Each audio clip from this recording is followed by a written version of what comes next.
Hi, I'm Larry Jordan, and we're here with Dan Lebental, editor of Iron Man, at his offices at Splice Inc. in Los Angeles, California. How you doing, Dan? I'm doing good. Thanks for taking the time to talk with us. Sure. Let's start out with, how'd you get into editing?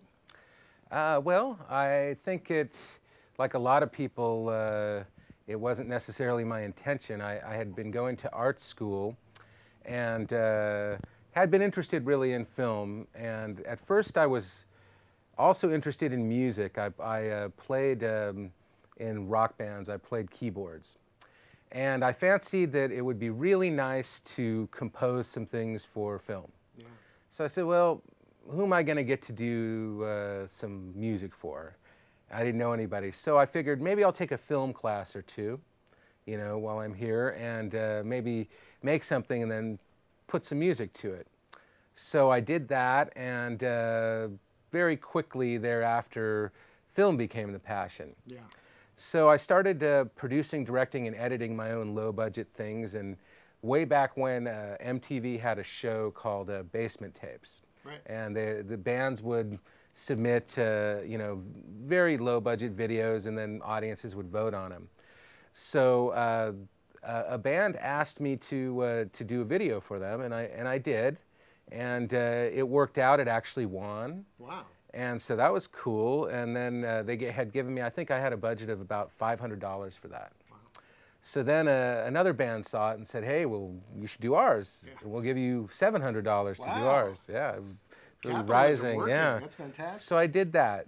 So I did about 4 or 5 of those. And then, you know, one day I was up here, and a guy who was a UCLA film graduate student said to me, you know, he was directing videos, and he asked who edited his videos. And I said, well, or who edited my videos, I should say. And I said, well, I always edit my own videos. And he said, well, would you edit for me? And I said, does it pay anything? And he offered the sum of $500, and I said, okay, that sounds good. So a little bit of luck, a little bit of timing, and a lot of talent. I don't know any other way. Yeah, that's this business. Yeah. So wow, Iron Man, I just saw it. What a massive accomplishment. I mean, great job. Thank you. Thank you. And tell me a little bit about the film. I know you've worked with the director, Jon Favreau, several times before. Mm-hmm. We started actually working together while he was an actor. He was the lead actor in a movie I did called Very Bad Things, and it was for Pete Berg. And that was Pete's first film. And it was a pretty dark comedy, and you know, Favreau was in it, and I think he had liked my sensibilities. So afterwards, when he was moving into directing, he started giving me a call. And then he did his movie Made, and he, you know, asked me to do a little bit of a polish on it, and I did. And we did his show Dinner for Five. Well, you know, I helped him create that. And then it was time for Elf, which was you know, the first movie that I did that was not expected to be something big that went big. So it's always a nice thing. Yeah. So tell me a little bit about how Iron Man came about. Was John just called you and said, let's go, we're going to do this? Or how much, like, were you involved in pre-production, that kind of thing? Okay, well, we were going to do, after Elf, he had signed to do a movie, John Carter from Mars, and that was going to happen at Paramount, but due to circumstances that you know, involve all sorts of Hollywood dealings, that movie got shelved. And then he called me and said, well, doesn't matter, I'm going to do this movie for Marvel called Iron Man. Wow. And I said, oh, they're going to make a movie out of that song, huh? Because I didn't have a comic book background, so I just didn't know. It seems silly now, but I didn't know what it was. And then he explained to me, and he has a lot of passion for it. I mean, he is really into it. So I said, okay.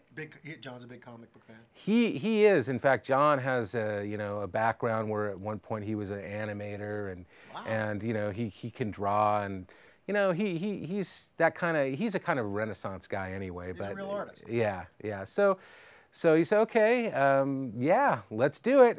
Wow. Wow. And you were on the film for like a year and a half. Yeah, the way these kind of movies work, there's so much involved in getting it going. So you would have all these big effects sequences. So they would animate them first in this rudimentary animation form, and I helped them develop it. So I actually started months and months before the filming. The principal photography actually began. Right, I remember talking to Dawn, your assistant, and actually my former assistant also. I stole her back because she was mine first. But I remember talking to her, and you guys were on for like 4 or 5 months before the picture even started shooting. Yeah, we were. I started part-time in October of '06, and the shoot wasn't until March of '07. Wow. Yeah. Yeah, so you were cutting together animatics and storyboards? Exactly. We were developing it. They would, try things, and I'd say, well, if we're going to do this, you should do this. And it's a very odd position, though, I will say, because traditionally as an editor, we're kind of like the catcher. What we do is that they have all their intentions, and then we take it and we deal in what's real and what they've actually done and what we can make of it. So it's a bit of a changing role in being asked to help conceive things. It worries me sometimes because then, who's going to be the objective eye? But it was such a long process that I think that we could overcome that. Interesting. Yeah, I mean, I've been thinking about and talking to a lot of people about, just the fact that because of a lot of the new technology, it really seems to be a smart thing for the editor to be involved early on, especially on a film of that magnitude with that many special effects. And again, now with some of the digital technology workflows that are sort of evolving, I think it's important to have an editor's sort of input early on because there's a lot of ways to go nowadays.